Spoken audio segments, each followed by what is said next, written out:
mengajar di 2 kelas dan 2 mata pelajaran cek. Halo teman-teman semua, di video kali ini aku bakal berbagi ceritaku hari ini.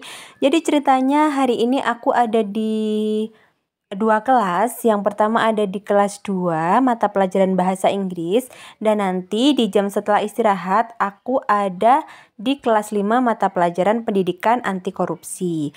Nah, ceritanya di kelas 2 ini aku memberikan materi tentang number menggunakan bahasa Inggris. Jadi aku memperkenalkan angka-angka dari angka 1 sampai dengan angka 50 menggunakan bahasa Inggris. Nah, teman-teman, di sini tuh mereka sudah hafal. Sebagian besar anak-anak ini sudah hafal, mungkin di rumah sudah diajari mengenal angka dalam bahasa Inggris ya. Nanti di kelas ini aku bakal ngajak siswa-siswa untuk maju ke depan. Nah, ini dia satu anak yang sudah mau maju ke depan. Dia aku kasih pertanyaan, misalnya, coba sebutkan apa bahasa Inggrisnya angka 22. Nah, dia sudah menyebutkan, setelah itu dia suruh menunjuk angkanya yang mana dan sebutkan dalam bahasa Inggris, seperti itu. Kemudian ada juga yang masih bingung. Jadi masih ada beberapa siswa yang belum paham atau belum hafal tentang number dalam bahasa Inggris. Ini ada satu lagi siswa yang maju. Dia memberanikan diri untuk maju. Ini namanya Abid Akilah ya. Kemudian aku kasih pertanyaan lagi. Dia suruh mencari angka dan juga jawabannya dalam bahasa Inggris. Tuh, dia udah mulai nunjuk kan, dia udah mulai paham. Loh, tiba-tiba aku udah ada di kelas 5 aja nih teman-teman. Jadi ceritanya hari ini aku ada di kelas 5A. Materinya adalah tentang PAK atau Pendidikan Anti Korupsi. Jadi selain mengajar mapel bahasa Inggris, aku di SD juga mengampu mata pelajaran Pendidikan Anti Korupsi. Nah, di sini materinya itu tentang apa ya kemarin? Kalau nggak salah itu tentang tanggung jawab teman-teman.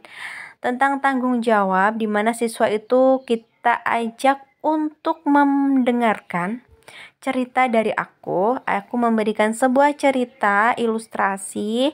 Kemudian di sini aku berikan pertanyaan-pertanyaan yang berkaitan dengan materi tanggung jawab.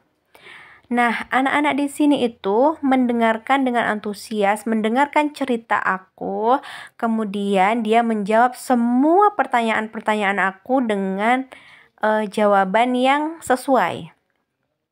Memang masih ada beberapa siswa yang jawabannya masih melenceng jauh. Ketika aku tanya A, dia jawabnya Z, masih ada. Cuman itu hanya sebagian kecil, sebagian besarnya anak-anak itu sudah paham, sudah mengerti apa yang diinginkan soal dan apa yang tertera di dalam ilustrasi yang aku bacakan. Di sini mereka yang sudah selesai nanti akan aku suruh maju untuk cek jawabannya apakah benar atau ada yang tidak sesuai. Jika nilainya yang tertinggi, misalnya ada 20 siswa yang benar, yang betul semua itu ada 2 siswa. Nanti 2 siswa ini aku akan berikan pertanyaan lagi secara lisan untuk menjawab, dan jawaban yang paling tepat itu adalah sebagai pemenangnya.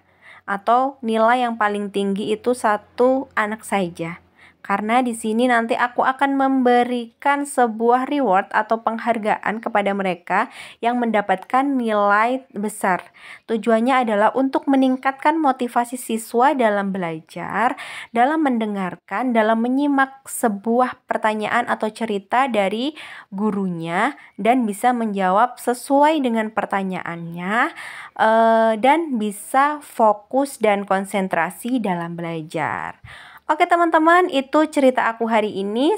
Sampai jumpa di cerita selanjutnya.